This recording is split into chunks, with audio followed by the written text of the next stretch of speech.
¿Consideras que estás haciendo las cosas bien?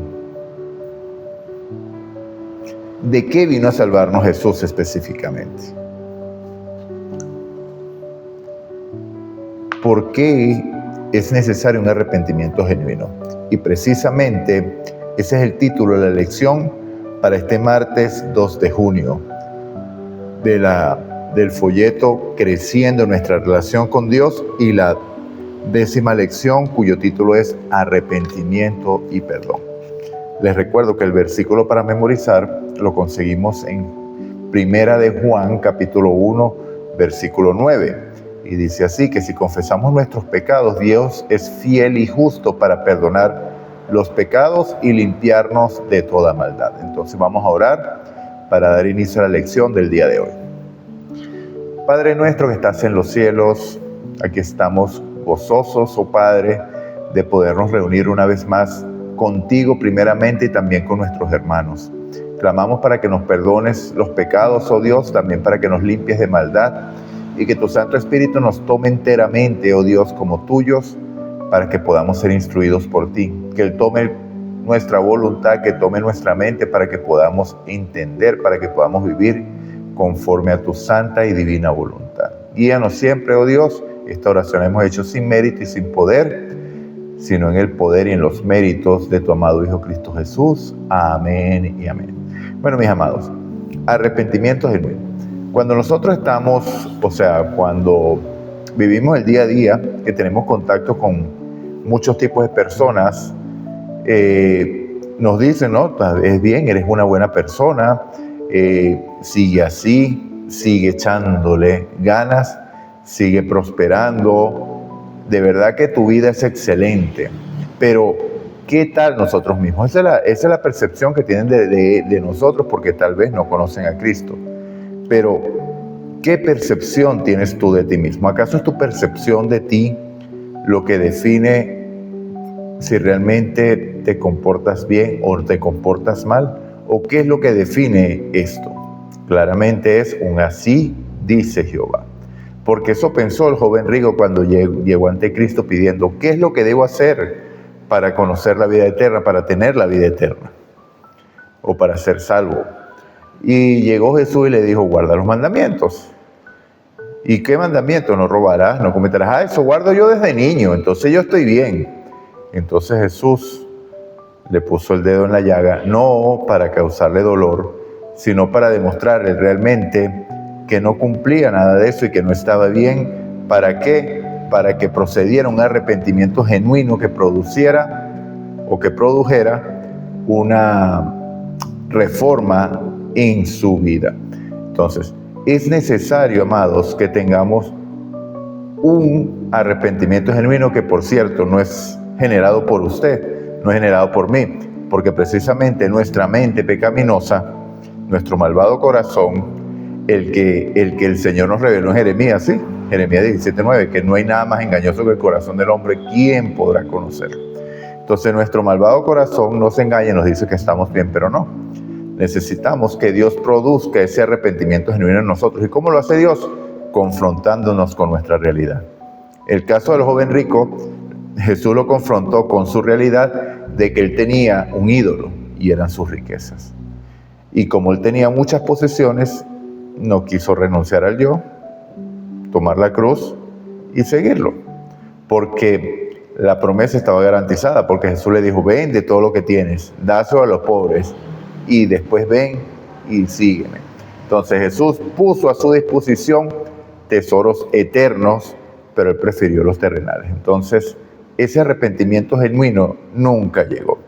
Ahora vemos algo, para que veamos la necesidad del arrepentimiento. Las primeras palabras de Juan el Bautista en la Biblia precisamente es arrepiéntanse. Arrepiéntanse y conviértanse porque el Rey viene en su hermosura. Y Jesús dijo lo mismo, arrepentíos y convertidos porque el reino de los cielos se ha acercado, dijo Juan, y arrepentíos y convertidos, creer en el Evangelio, dijo Jesús. Y cuando nosotros leemos Lucas capítulo 24, versículos 46 y 47, también les dijo, así está escrito y así fue necesario que el Cristo padeciera y resucitara de los muertos al tercer día, y que se predicara en su nombre el arrepentimiento y el perdón de pecados en todas las naciones, comenzando desde Jerusalén. Entonces, estas son las palabras de Jesús cuando se aparecen los discípulos, demostrando que ¿qué se había cumplido?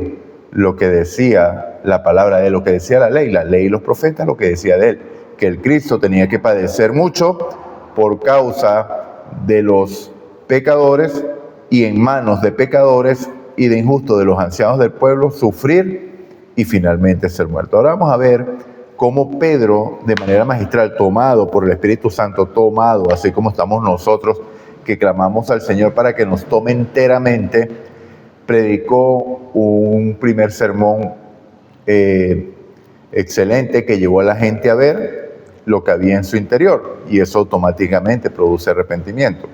En el libro de Hechos, capítulo 3, versículos 18 y 19, dice así. Ok, mira, lo voy a leer, no voy a leer 18 y 19 nada más, lo voy a leer desde el 14, ok, desde el 13. Desde el 13 lo voy a leer para tener el contexto completo. Dice: el Dios de Abraham, de Isaac y de Jacob, el Dios de nuestros padres, ha glorificado a su Hijo, a quien vosotros entregasteis y negasteis delante de Pilato cuando éste había resuelto ponerlo en libertad. Versículo 14. Pero vosotros negasteis al santo y al justo y pediste que se os diera un homicida.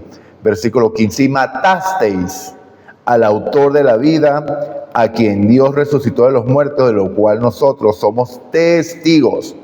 Versículo 16. Por la fe en su nombre, a este que vosotros veis y conocéis, lo ha confirmado su nombre, y la fe que por él ha dado a esta completa sanidad y en la presencia de todos vosotros.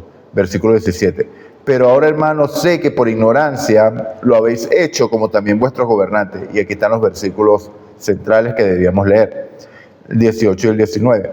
Pero Dios ha cumplido así lo que antes había anunciado por la boca de todos sus profetas, de que Cristo habría de padecer lo mismo que les acabo de decir, ¿no? de Lucas 24.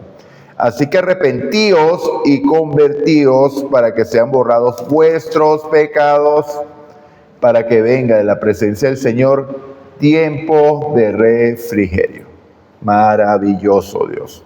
Arrepentíos y convertíos para que vengan del Señor, ¿qué? Tiempos de refrigerio. Entonces, ¿qué es lo que estaba sucediendo aquí? Y cuando vemos nosotros después, vemos que la gente pregunta, ¿y qué hacemos? Arrepentíos y convertíos, y fueron bautizados aquel día 3,000 hombres. Entonces, ¿qué es lo que está haciendo? ¿Qué es lo que hizo el Espíritu Santo allí a través de Pedro? Les habló de manera directa a través de un hombre. Puede hacerlo a través de usted si deja que el Espíritu Santo actúe completamente en usted. ¿Qué los llevó a ver lo que habían hecho, cómo habían condenado al autor de la vida a muerte, pero que Dios lo había resucitado de los muertos y ellos son testigos? Entonces Pedro dice, les abre la puerta de la gracia, porque aún les dice, pero y ahora sé que por ignorancia, y vuestros líderes también por ignorancia, habéis hecho esto. Entonces abre las puertas para que cuando vean lo que realmente hicieron, el dolor que le causaron a Cristo, todo el sufrimiento cuando le entregaron a Pilato, ¿cómo fue?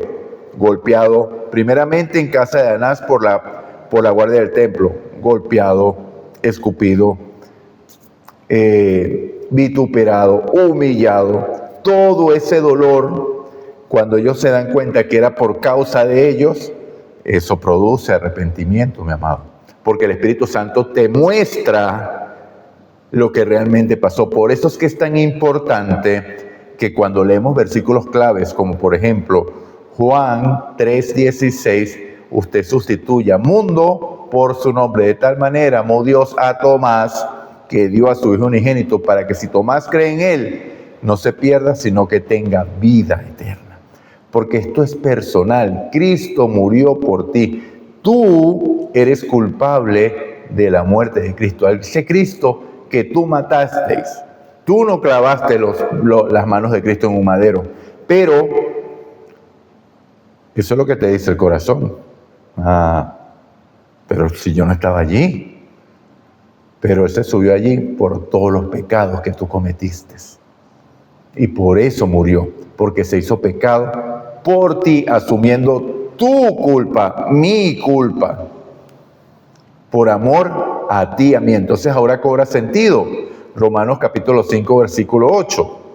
En esto demuestra Dios el amor para con nosotros, en que aun siendo pecadores, Cristo murió por nosotros.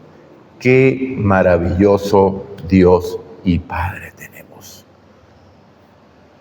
¿Qué Dios hace eso por su pueblo? Únicamente el Dios verdadero, el Dios de Abraham, el Dios de Isaac, el Dios de Jacob. Tu Dios, mi Dios.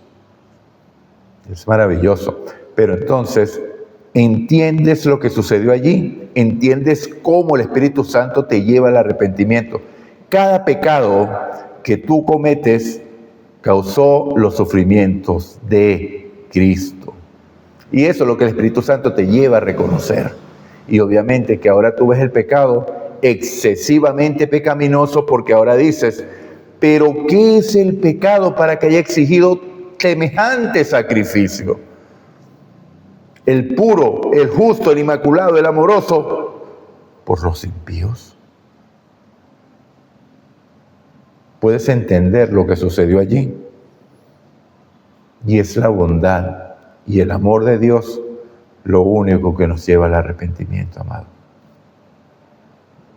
Nos refleja, nos hace ver lo que sucedió.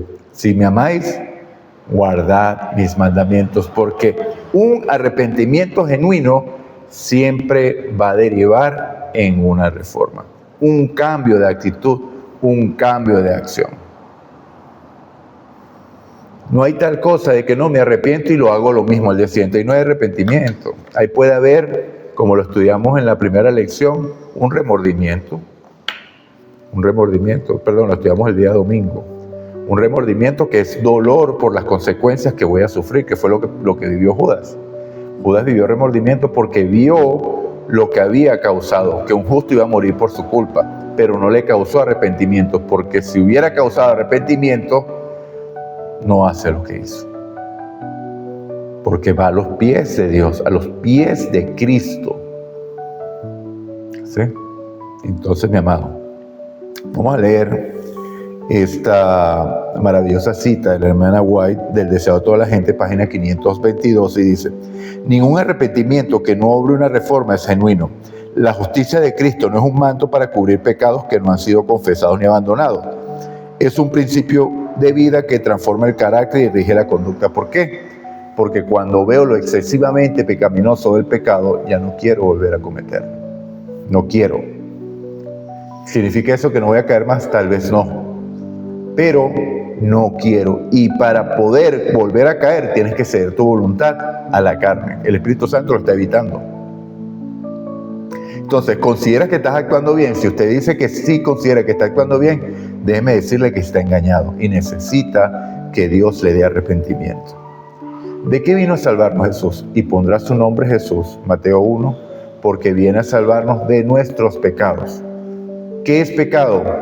Infracción de la ley. Todos hemos infringido la ley. ¿Cuántas dimensiones tiene el pecado? 3 dimensiones. La condenación del pecado, de esa ya nos salvó Cristo porque Él murió en lugar nuestro. El poder del pecado, de ese también nos salvó Dios, porque cuando somos bautizados en su nombre, somos bautizados en su muerte. Entonces el que surge de ahí, de la pila bautismal, es un hombre nuevo, lleno del Espíritu, o un hombre espiritual. Ahora, falta todavía una dimensión de la cual todavía no hemos sido apartados, o el pecado no ha sido apartado de nosotros, es de la presencia del pecado. Porque mientras este mundo exista, el pecado está existiendo y todavía hay presencia y todavía somos tentados. Pero eso también tiene un fin. Y eso también lo logró Cristo en la cruz ya. Y usted va a ser partícipe en aplastar la cabeza de la serpiente, como lo dice Romanos 16:20, y le recomiendo que vaya y lo lea. Ahora, mi hermano, ya lo dije, ¿puedo yo producir el arrepentimiento? Porque cuando leemos la lección dice que necesitamos arrepentirnos, pero el arrepentimiento no lo produzco yo. El arrepentimiento es el resultado de ver mi condición, de que el Espíritu Santo me muestre mi condición. Por eso que la primera función del Espíritu Santo, que lo leímos en el día de ayer, es convencernos de pecado. Y el pecado que hizo causó dolor al Hijo de Dios. Entonces, el arrepentimiento es producto de haber recibido el amor de Dios. Vamos a orar. Hemos finalizado la lección del día de hoy. Señor Dios y Padre nuestro que estás en los cielos, gracias Padre, te damos una vez más por tu misericordia, por tu amor. Gracias Padre, porque aun cuando éramos pecadores, Cristo murió por nosotros. Gracias Padre por tanto amor. Gracias, oh Padre, por demostrar ese inmenso amor que no te reservaste nada, sino que diste a tu propio Hijo para poder zanjar esa culpa que habíamos nosotros puesto, ese abismo que nosotros hemos puesto entre usted y nosotros. Gracias, Padre, te damos por tu amor, por tu misericordia. Perdona nuestros pecados, oh Dios, límpianos también de toda maldad y que tu Santo Espíritu nos tome enteramente como tuyo siempre. Oración que hemos hecho en el poder, en el nombre de Jesús. Amén y amén. Dios te bendiga, Dios te guarde. Recuerda, Maranata, Cristo viene.